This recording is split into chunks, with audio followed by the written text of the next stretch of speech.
Hello beautiful soul! Welcome back to my channel. This is my channel from Japan, Kabayan Gemini. This reading is for you July, August, September 2024.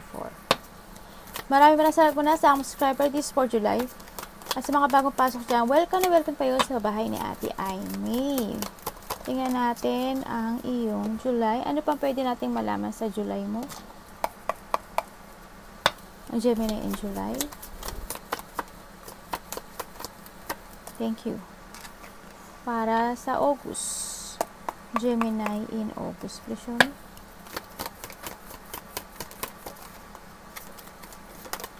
Wala. Teka lang ha. Bumaksak kasi siya. Ayan. Gemini in August 2024. Sisilip-silip tayo, no? Silipin natin kung ano yung mga pwede nating makita, kahit konti lang, no? Gemini in August 2024 for sure. Anong papakita sa atin? Ayun, thank you po. This is for August. Tingnan natin ang iyong September. Gemini in September. Please show me. Hi. Gemini in September. Thank you po. Kapatayin dalawa. Gemini in September 2024. Please show me. Gemini in September.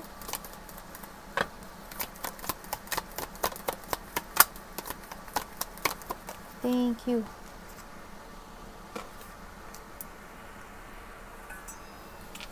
Gemini in July. Yan, there's an open door daw ako nakikita. Opportunities are waiting for you. Yan. Parang nakita na rin natin. Yan, meron daw mga opportunity na, yun na nga lang, kung may nag-open naman na door, yun na nga lang, Gemini, kung i-accept mo siya, no? And, yun, masyadong nagiging mabagal ang takbo ng lahat sa'yo, no? So, nakita ko dito. Siguro, you want to make sure muna, kaya siguro medyo mabagal ang takbo mo ngayon. So, nakita ko dito. And, nagkakaroon siguro, or mayroon, no, na problema with it comes to a family. Baka may mga pinagdadaanan ka, or kung ano man yun, no? Sorrow in a family. May mga lungkot ako nakikita. Nakikita ko dito with the tree, yan, nakita ko ito, appear with your family. Siguro nga, nakikita ko dito na, kasi eto kayo dati, or vice versa to, siguro dati, masaya kayo, kumbaga, ang daming dahon, tapos siguro, nagkaroon ng mga lungkot, naging ganito na kayo, nalanta-lanta, nalagas, no? Or vice versa, maaring, eto kayo ngayon, magiging ganito na kayo. No, o magkakabati-bati, or vice versa yung sa nakita. Gemini in July. Baka may problema iba sa inyo sa family noon, nagkabati na, or may problema pa rin kayo na kailangang ayusin. No? Gemini in July.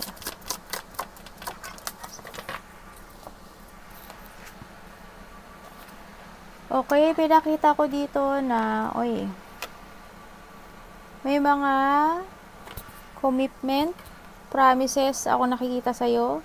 Maari may magpa-promise sa'yo or ikaw ang magpa-promise. May mga assurance. Halimbawa, hindi naman porket nakita niyo yung babae dyan, handyan na yun. Hindi.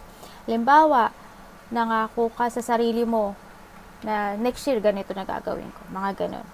Maaring you promise to yourself or may tao talaga na someone na gusto mag-promise sa'yo, kapatid mo, nanay mo, family mo. No, maaring kung sa part of the family, maaring may promise sila na nabigo, na hindi nagkatotoo, yung mga ganon. May mga promises na something sa'yo, o kompromiso sa sarili mo, maaring ganon. May mga reservation ako nakikita. Yung makikita mo rin, yung nakikita ko dito na mahalaga ka pala, or may halaga pala yung pamilya. Ano mo yung sarili mo, yan, magkakaroon ng mga extravagance, magkakaroon ng mga hihilingin o i-desire nyo.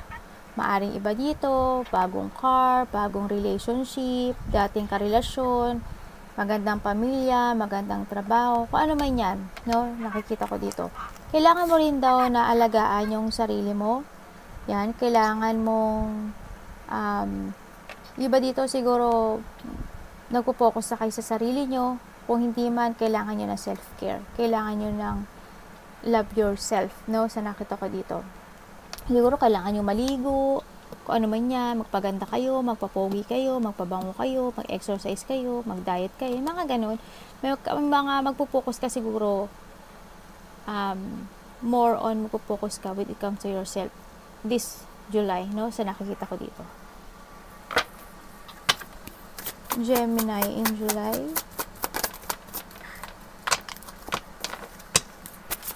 Gemini in July.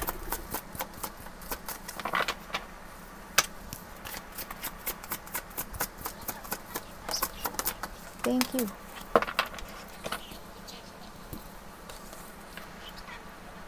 Sabi ko sa iyo talagang love yourself talaga sa nakikita ko dito, no? May mga sitwasyon ako na nakikita sa iyo na yun nga, mas alagaan mo daw yung sarili mo, mas mahalin mo yung sarili mo. Sa nakita ko dito, may mga sitwasyon na yun nga, may magbubukas na door dito, pero medyo maguguluhan ka ata. No, maaring nagkaroon din ng mga pag-aaway when it comes to family, trabaho, something ganun, no, sa nakita ko dito, or magkakapatid, kapamilya.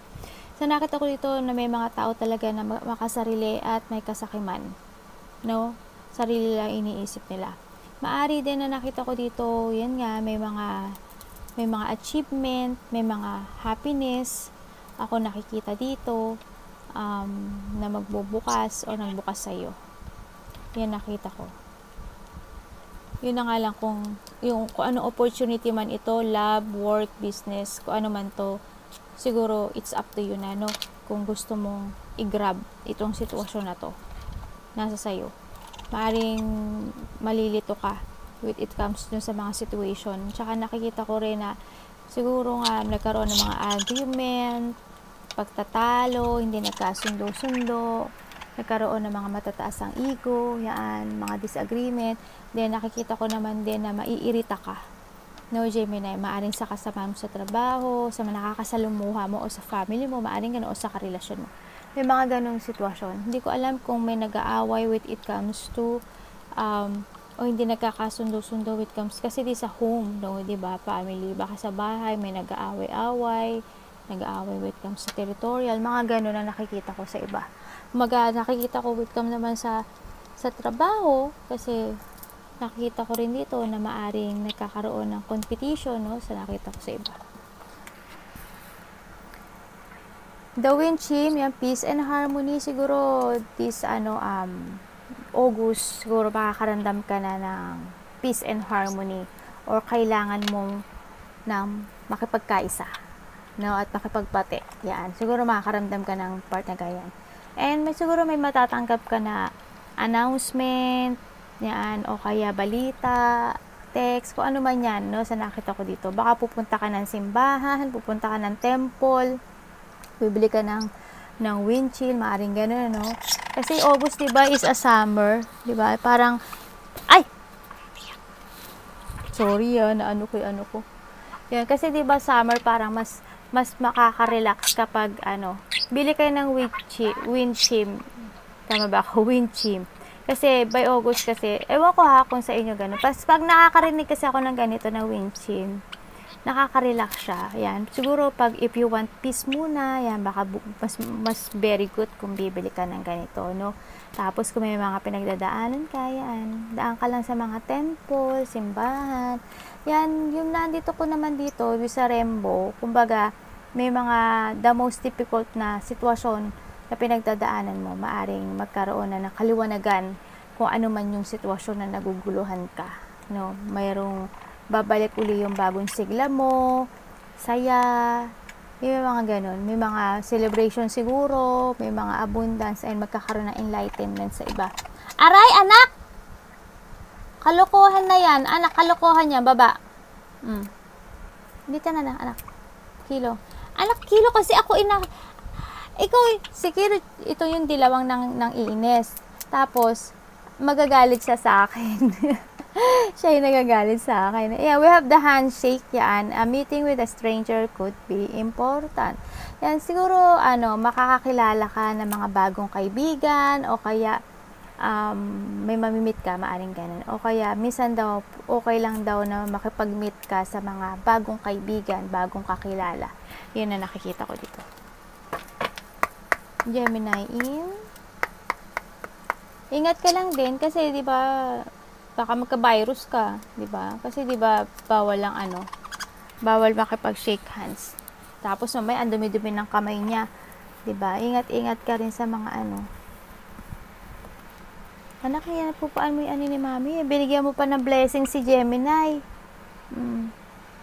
Ito anak. Hilo.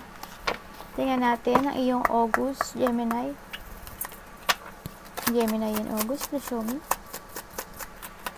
Ala.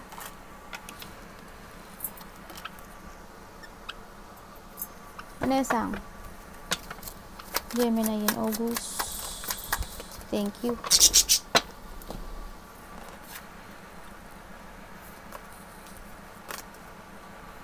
Yan, maaring may mga magkakaroon na talaga ng magkakaroon na ng enlightenment this August sa'yo.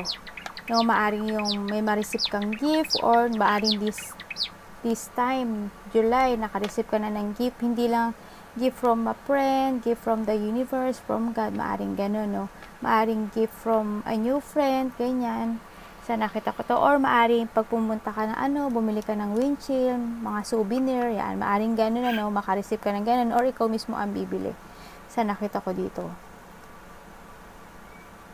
Maaring may mga ipopromote ka rin, o may mga promotion na magaganap, maaring ganun. Tingnan natin itong isa. Sa nakikita ko dito, siguro, may mga sitwasyon ako na nakita na hindi mo malalaman or mahihirapan kang hanapin yung sarili mo. Sa nakikita ko dito. May mga sitwasyon ako na nakita na ayaw mong subukan. Ganun. Yun na nakikita ko sa iba. May mga sitwasyon na iniisip mo siguro na hindi mo kaya, ganyan. Mga sitwasyon na yun nga, hindi ka susubok or ayaw mong sumubok. Gemini in August.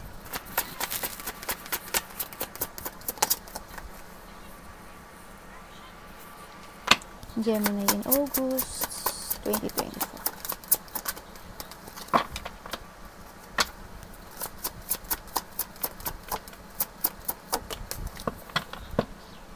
Baka magkaroon ka ng stagnant by this August.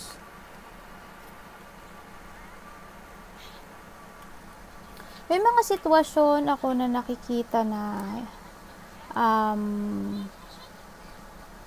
yun nga, there's an offer para makareceive ka ng gift to someone, o kaya there's an offering from the universe na nakita ko na parang nasa sayo talaga ako ikagrab mo. Maaring sa iba is trabaho, new work, new business, pagkakaperahan. Sa nakita ko, parang handod ka sa situation mo ngayon sa sitwasyon mo na parang makukontento ka kung nasaan ka. Ganun, parang ganun nakikita ko. May nakikita rin ako dito na mga pagkikita, maaring makareceive, magbigay ka ng gift sa mga friend mo or makaka-receive ka ng gift with the friends. Nakikita ko rin dito na may mga susuporta sa'yo or may mga susuporta sa'yo. Iba dito, 4, 3 kayo magkakaibigan or 5 sa nakita ko dito. Maaring mga friend na willing silang isuportahan ka, they give love and support, or may tao na susuporta sa'yo or ikaw ang susuporta, vice versa.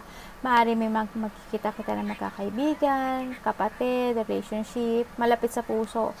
Maaring may collaboration, something, maaring may gagawin ng mga creativity sa iba, or maaring may punta kang birthday, ganyan, group man iyan, may mga maaring may buntes, mabuntis, ganyan, may pupunta kang married, birthday, kung ano man yan, mga chill-chill na yan, no, sa nakikita ko dito. Peacock, ayan, beware sa mga matataas ang pride. Maaring ikaw, mataas pride mo, or there's a person here na magtataas ng pride, no? Keep your life in a balance. Yan, kailangan mo daw balansehin yung sarili mo, no? Baka na out of balance ka na sa nakita ko dito, no? We have the Tower. Siguro, nakikita ko dito, if you give effort sa isang situation, mas magiging matatag ito. Kapag ibibigay mo yung determination mo doon, yung focus mo, effort, lakas, as in focus ka, magiging matatag yung situation na yun sa nakita ko. Trabaho man yan, relasyon man yan, o bagong creation, o bagong creative, or bagong business, kung ano man yun, or kung ano man yun, magiging more give effort to para to maging matatag. No? And you need to be focused din.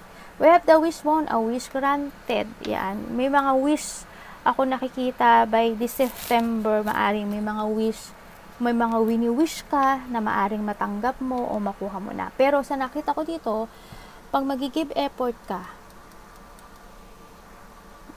your wish will granted. No? Sa nakita ko dito. Siya kailangan balance. Kung ito, halimbawa, mataas pride mo, hindi ka balance sa isang situation, ayaw mong ibigay yung effort mo, parang okay lang, kontento na ako, okay na to, parang gano'n. Hindi mo makakamit si yung wish mo, no? I-resonate mo yung sarili mo. Gemini in September 2024, please show me.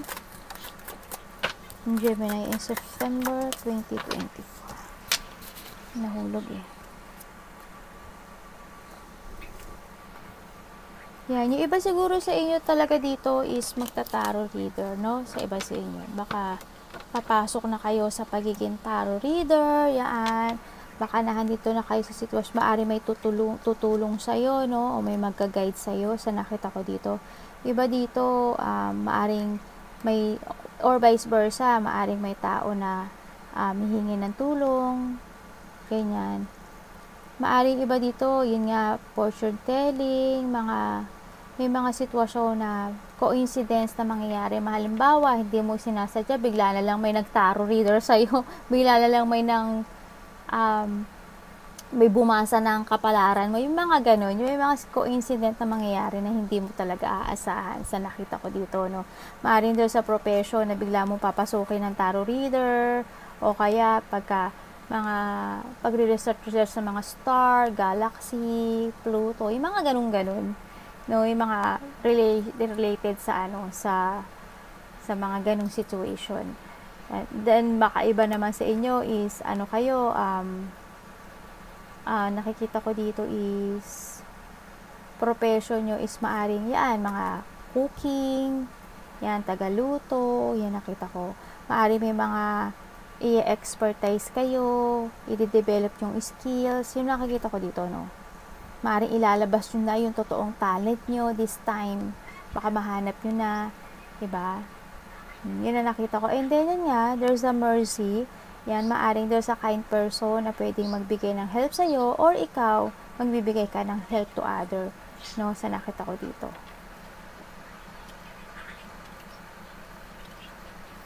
Tingnan pa natin. Gemini in September.